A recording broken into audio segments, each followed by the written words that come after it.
അസ്സലാമു അലൈക്കും വറഹ്മത്തുള്ളാഹി. അൽഹംദുലില്ലാഹ് വസ്സലാത്തു വസ്സലാമു അലാ റസൂലില്ലാഹി വഅലാ ആലിഹി വസഹ്ബിഹി അജ്മഈൻ. അമ്മാ ബഅദ്. ഇന്നലെ നമ്മളൊരു വെബിനാർ നടത്തിയിരുന്നു, the secret of intimate relationship എന്ന വിഷയത്തിൽ. അതിൻ്റെ പ്രോഗ്രാം നമുക്ക് റെക്കോർഡ് ചെയ്യാൻ കഴിയാത്തതുകൊണ്ട് അതിൻ്റെ ഒരു സമ്മറി എന്നൊരു വീഡിയോ ആക്കിയിട്ട് പോസ്റ്റ് ചെയ്യാനാണ് നമ്മൾ ഉദ്ദേശിക്കുന്നത്. ഇന്നലെ എടുത്ത വിഷയം the secret to behind a successful married life എന്നതായിരുന്നു. ഒരു വ്യക്തിയുടെ വ്യക്തിത്വം 2-3 തരത്തിലായിട്ട് നമുക്ക് ക്ലാസിഫൈ ചെയ്യാൻ പറ്റും. ഒന്ന് പാസീവായിട്ടുള്ള, മറ്റൊന്ന് അസർട്ടീവ്, മറ്റൊന്ന് അഗ്രസീവ്. പാസീവ് എന്ന് പറഞ്ഞു കഴിഞ്ഞാൽ മറ്റ് ആളുകളുടെ ഇഷ്ടാനിഷ്ടപ്രകാരം തൻ്റെ ഇഷ്ടങ്ങളും അനിഷ്ടങ്ങളും തൻ്റെ വ്യക്തിത്വങ്ങളും മാറ്റി വെച്ചുകൊണ്ട് മറ്റാളുകളുടെ ഇഷ്ടാനിഷ്ടവും അവരുടെ ആവശ്യങ്ങൾക്കനുസരിച്ച് ജീവിച്ചു പോകുന്നതാണ് പാസീവ്. അധികം ആളുകളും ഈ അവസ്ഥയിലാണ് വളർന്നു വരിക. കാരണം പ്രത്യേകിച്ച് നമ്മുടെ നാട്ടിലുള്ള കേരളക്കാരുടെ, ഇന്ത്യക്കാരുടെ എല്ലാം പാരൻറ്റിങ് സ്റ്റൈൽ അങ്ങനെയായതുകൊണ്ട് മാതാപിതാക്കളുടെ ഇഷ്ടാനിഷ്ടപ്രകാരം ജീവിച്ച് വളരുന്നൊരു കുട്ടികളും അവർക്കൊരു വ്യക്തിത്വവും സ്വന്തമായൊരു വ്യക്തിത്വം ഡെവലപ്പ് ചെയ്യാതെ വരുന്ന സിറ്റുവേഷൻസ് ഉണ്ടാകുന്നുണ്ട്. അങ്ങനെ ആ കുട്ടികൾ പിന്നീട് എന്ത് ചെയ്യും, നേരെ മാറിയിട്ട് അഗ്രസീവായി മാറും. അഗ്രസീവ് എന്ന് വെച്ചാൽ അവരുടെ ഇഷ്ടാനിഷ്ടപ്രകാരം മറ്റുള്ള ആളുകളുടെ ഇഷ്ടാനിഷ്ടങ്ങൾ ഒട്ടും നോക്കാതെ അവർക്ക് എന്താണോ അവരുടെ മനസ്സിൽ തോന്നുന്നത്, കാണുന്നത്, വീക്ഷണം അതനുസരിച്ച് ജീവിച്ചു പോകുന്നത്. അതിൽ മറ്റാളുടെ ഇഷ്ടാനിഷ്ടമോ അവർക്ക് വേദനയാകുമോ അവർക്ക് പ്രയാസമാകുമോ എന്ന് നോക്കാതെ ഉണ്ടാകുന്ന ഒരു അഗ്രസീവ് സിറ്റുവേഷൻ.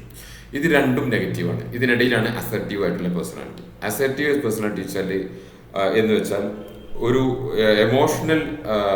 എമോഷണൽ സ്ട്രെങ്ത്തും ഉള്ളതോട് കൂടിയിട്ട് ഒരു ശരിയായ വ്യക്തിത്വം, മറ്റു ആളുകളുമായിട്ടുണ്ടാകുന്ന ബന്ധങ്ങളിൽ ശരിയായ, മറ്റാർക്കും പ്രയാസം ഉണ്ടാകാത്ത നിലവാരത്തിലുള്ള ഒരു ജീവിത ശൈലി അവിടെ അവലംബിച്ചു പോകുന്ന വ്യക്തിത്വം, അതാണ് അസർട്ടീവ് പേഴ്സണാലിറ്റി.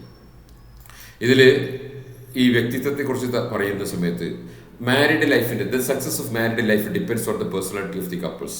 യെസ്, ഈ ഭാര്യ ഭർത്താക്കന്മാരുടെ അല്ലെങ്കിൽ മാതാപിതാക്കളുടെ അവരുടെ വ്യക്തിത്വത്തിനനുസരിച്ചിരിക്കും അവരുടെ മാരിഡ് ലൈഫിൻ്റെ വിജയം. അവരുടെ വ്യക്തിത്വത്തിനനുസരിച്ച് എന്ന് പറയുമ്പോൾ അവരുടെ വ്യക്തിത്വം എന്താണോ അതിനനുസരിച്ച് മാത്രമേ അവർക്ക് മനസ്സിലാക്കുവാനും അണ്ടർസ്റ്റാൻഡിങ്ങിനും അഡ്ജസ്റ്റ്മെൻറ്റിനും കഴിയുള്ളൂ. അതുകൊണ്ട് ശരിയല്ലാത്തൊരു വ്യക്തിത്വം ഉണ്ടായിക്കഴിഞ്ഞാൽ അണ്ടർസ്റ്റാൻഡിങ്ങും അഡ്ജസ്റ്റ്മെൻറ്റും നടക്കൂല, നടന്നാൽ തന്നെ വിജയിക്കൂല. മാത്രമല്ല, the happiness in the home depends on the happiness of the couples.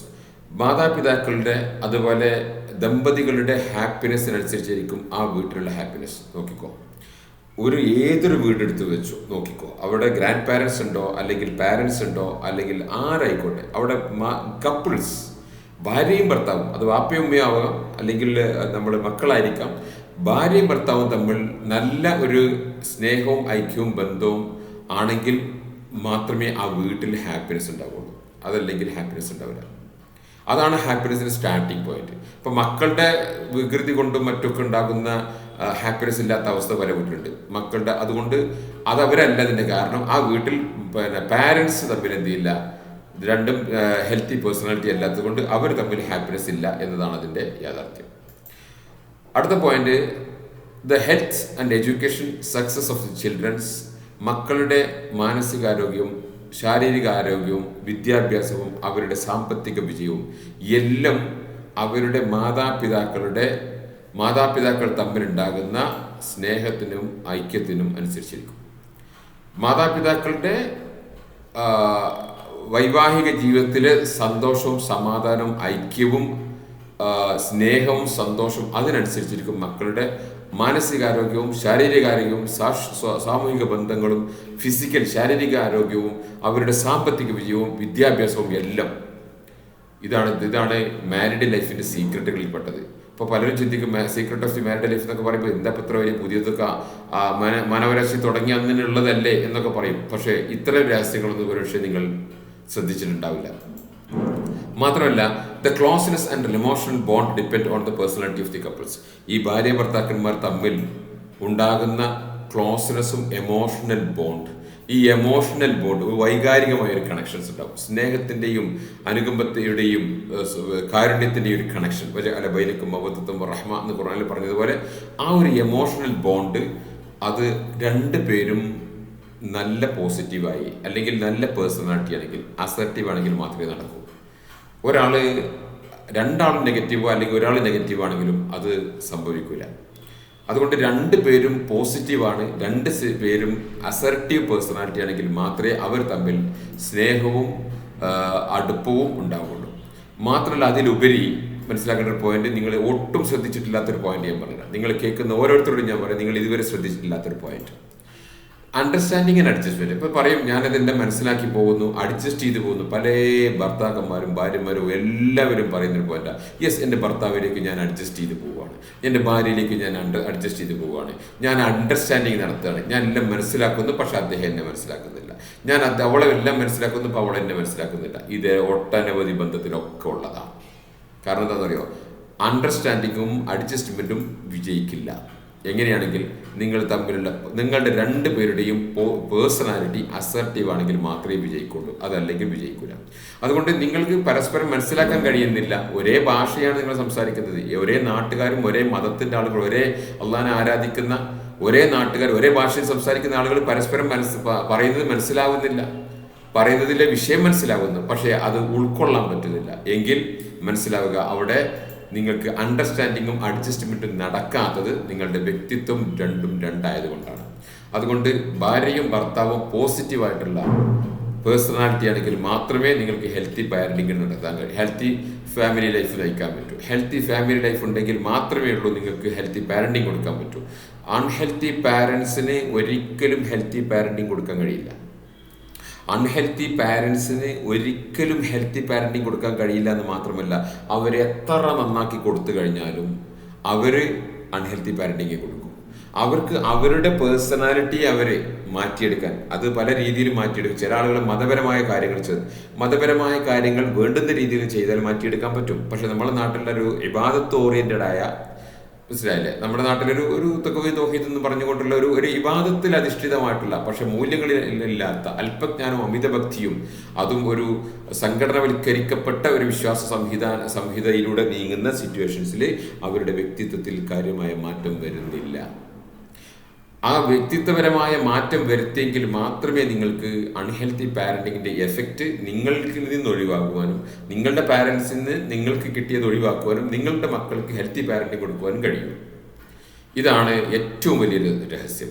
അതുകൊണ്ട് പേഴ്സണാലിറ്റിയെ ശരിയാക്കിയെടുത്താൽ നമുക്ക് നമ്മുടെ പേഴ്സണാലിറ്റി ശരിയാക്കിയെടുക്കാം, നമ്മുടെ ഭാര്യയുടെ ശരിയാക്കിയെടുക്കാം, നമ്മുടെ മക്കളുടെ ഇത് ശരിയാക്കിയെടുക്കാം. നമ്മൾ തലമുറകളായിട്ട് അൺഹെൽത്തി പാരന്റിങ് നടന്നു വന്നത് നമ്മളായിട്ട് ഇവിടെ വെച്ച് ആ സൈക്കിൾ ഇവിടെ നിർത്താം.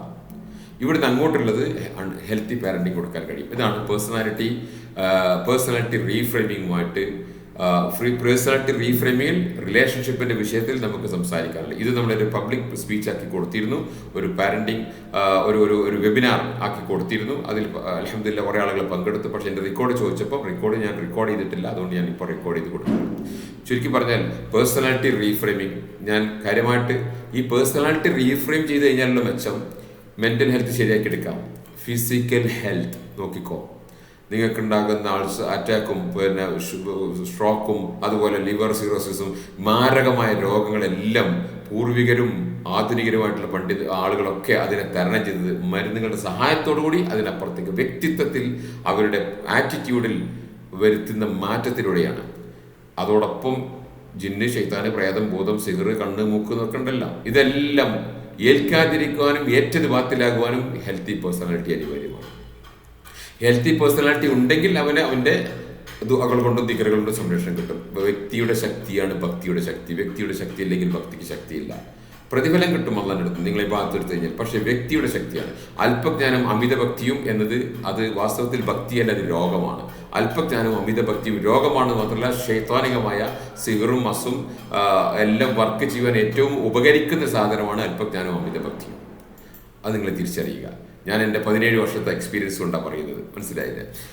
അതുകൊണ്ട് പേഴ്സണാലിറ്റി റീഫ്രെയിമിങ് അതാണ് നമ്മൾ കാര്യമായിട്ട് ജനങ്ങളോട് സംസാരിക്കുന്നത്. കാരണം അത് എല്ലാത്തിനുള്ള പരിഹാരമാണ്. റിലേഷൻഷിപ്പ് ശരിയാക്കുവാനും അതിലുപരി നമ്മുടെ കുടുംബത്തിൽ ഉപജീവനം, റിസ്ക്, സാമ്പത്തികമായ അഭിവൃദ്ധി അത് വ്യക്തിത്വത്തെ ആശ്രയിച്ചിരിക്കുന്നു. സാമ്പത്തികമായ നിങ്ങളുടെ അഭിവൃദ്ധി വ്യക്തിത്വത്തെ ആശ്രയിച്ചിരിക്കുന്നു. ഭാര്യ ഭർത്താക്കന്മാർക്കിടയിൽ ഉണ്ടാകുന്ന ഐക്യത്തിനെയും സ്നേഹത്തിനെയും ആശ്രയിച്ചിരിക്കുന്നു. മക്കളും നമ്മളുമായിട്ടുണ്ടാകുന്ന റിലേഷൻഷിപ്പിനനുസരിച്ച് ആശ്രയിക്കുന്നു. കാരുണ്യം എവിടെ തിളങ്ങുന്നു, വ്യക്തിത്വം ശരിയായ കാരുണ്യം കിട്ടണമെങ്കിൽ ശരിയായ വ്യക്തിത്വത്തിൽ നിന്ന് നടക്കും. അതുകൊണ്ട് personality reframing is very important. അത് ഞാൻ ഓരോ ഫാമിലിക്ക് വേണ്ടുന്ന രീതിയിൽ ഫാമിലി പാക്കായിട്ട് കൊടുക്കുന്നുണ്ട്. അത് ബാച്ചായിട്ട് തുടങ്ങുന്നുണ്ട്. അതുപോലെ ഇപ്പോൾ പുതിയ ഇംഗ്ലീഷ് ബാച്ച് തുടങ്ങാൻ ഉദ്ദേശിക്കുന്നുണ്ട്. മലയാളത്തിലുള്ള ബാച്ചുകൾ നടക്കുന്നുണ്ട്. ആവശ്യമുള്ള ആളുകൾ, താല്പര്യമുള്ള ആളുകൾ ഇതിൻ്റെ കൂടെയുള്ള നമ്പറിൽ കോൺടാക്ട് ചെയ്തോളൂ. ഇതിനെക്കുറിച്ച് കൂടുതൽ അറിയണമെങ്കിൽ hifz.net എന്ന എൻ്റെ വെബ്സൈറ്റിൽ നിങ്ങൾക്ക് കയറാം, നിങ്ങൾക്ക് പരിശോധിക്കാം, മനസ്സിലാക്കാം. ഇൻഷാ അല്ലാഹ്. അസ്സലാമു അലൈക്കും വറഹ്മത്തുള്ളാഹി.